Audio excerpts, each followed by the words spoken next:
Today, in your presentation, you stressed the importance of the celebration of life and the concentration of global politics on health issues.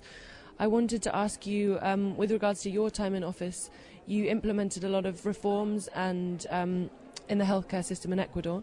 I wanted to ask you how you rate the results and what you consider remains to be achieved in Ecuador and also in Latin America as an entire continent. Thank you very much. Actually, what we started in Ecuador, we couldn't finish, but we started, and universal insurance for health. I think that's an important part of all this biology approach that I'm proposing. But that is one important part. But the second one is to get money for those projects. And what I did during my government is that I took some money that was diverted in the oil problem and took some of those monies that some transnational company was taking, and I took that money to put it in the social area and also in the academic and research area. I think the only way in which we can go beyond a simple or very small solution to have a definite solution is to be prepared. And being prepared needs to educate people and get more scientific people. So we have to do research. You know, the investment in research, if you like, we will talk later on about that.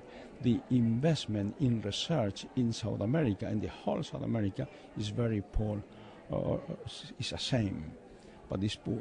So that's what I did as being coherent with my proposal. Thank you very much.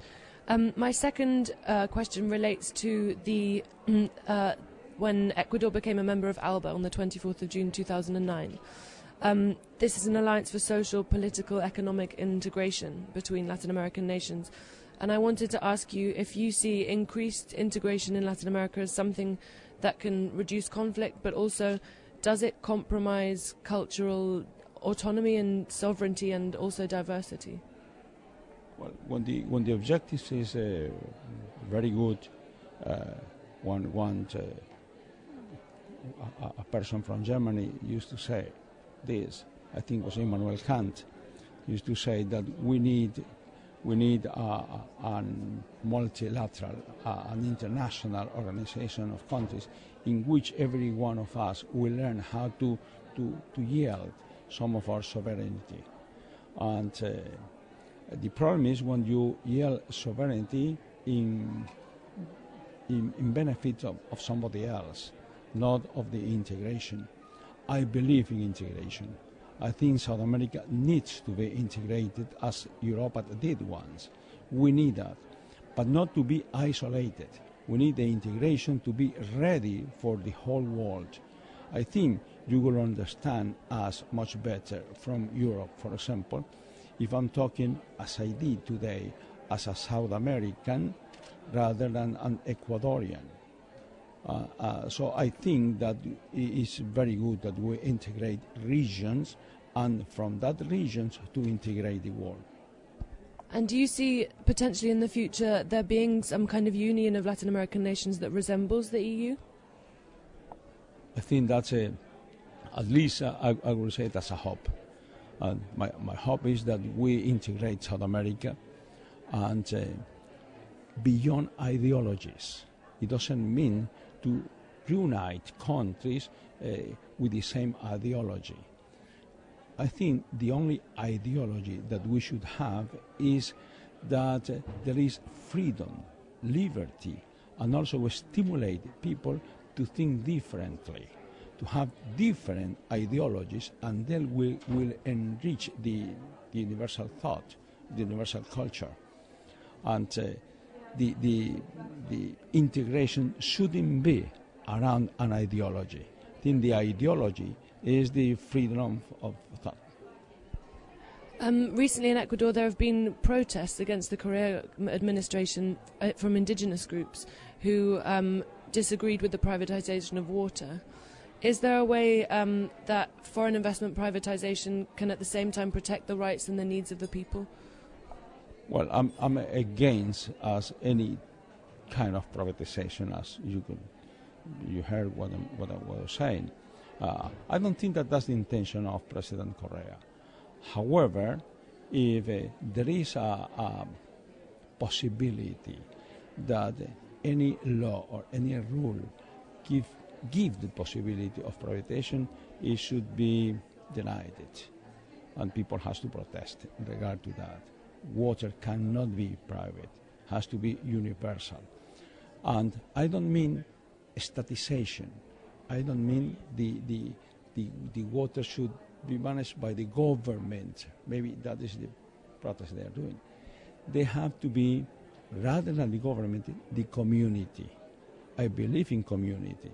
I have some authorized voice now. Elinor Ostrom is saying that.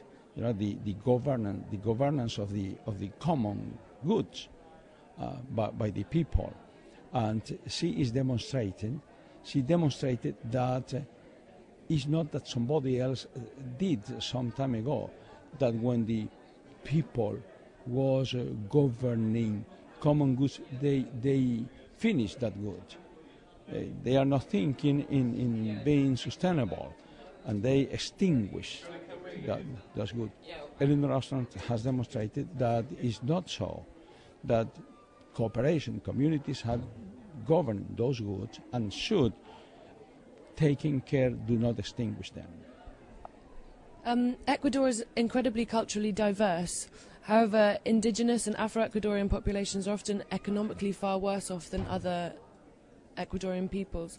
What do you think can be done to ensure that all Ecuadorians, regardless of ethnicity, can enjoy the same standard of living? Well, I think that one of the wealth Ecuador has is that diversity in many aspects.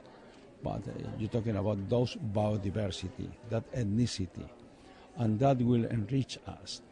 And we have not taken good advantage of that, and we should. And ethnicity goes together with the segregation, economical and social segregation, and that need to be surpassed. Now, how to do that is ending poverty, using some money to improve the life expectancy in some areas. Being an Indian in Ecuador means that you live, for example, in Chimborazo, you know that, the life expectancy is 52 years old. 52 years old, and up there. And the average life expectancy is 75 already in Ecuador. In the first world, it's about 80 something. So we have that difference. And in the people that you know, the African American, in Esmeraldas, which are a province of Afro American population, they have 40% of the adult in that population has hypertension. 40%. And only 13% of them are on treatment. And only 0.3% of the ones are in treatment have the blood pressure under control. And as you know, if the blood pressure is not under control, you are going to die very young, and you are going to have a very miserable life. You got brain problems, strokes, heart attacks, and so on. So we have those problems. Those problems has to be faced. Being very happy to have that biodiversity, but to take everyone as equal, as a whole population, and facing those problems. The health problems that the people in Esmeralda has, high blood pressure, the blindness of the river, some problems in Esmeraldas are different than the problems in the south of the country, in the mountains.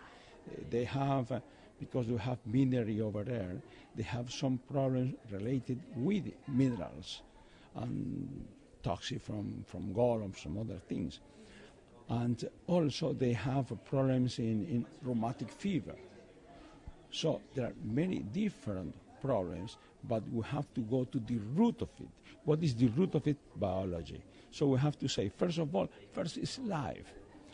It's not peace, it's not freedom, it's not dignity, it's life. Because it's not poverty. The MDGs says poverty, we have to finish poverty by 2015. Okay, but that's a declaration. You need money to do that. You need to join the concept with the resources. The same happens in the country. But a country cannot do it by itself. It has to be a region, and this has to be universal. Thank you very much. My final question relates to the overarching theme of the conference. We're talking about a world without walls, but unfortunately in today's world, walls continue to exist, even be built. For example, the physical walls being built in the favelas in Rio de Janeiro. I wanted to ask you what in your opinion, what role cultural diplomacy can play in breaking down these walls, be they physical or symbolic? I think time is extinguishing to do that. We have to make all of these visible and invisible walls to fall, and when you take that walls out and they fall, then you will have an abyss, and then you will have a gap there, and you have to fill that, and you need a lot of resources, decision, political vocation, and also some emotional intelligence to fill all of these things. But I think the main problem of the humanity now, following the example of Berlin, is to make all of these walls to fall, to fill in the voids, to fill the gaps, to heal the wounds, and try that those wounds do not leave a scar. Presidente Palacios, thank you so much for sparing some time to talk to us. Thank you.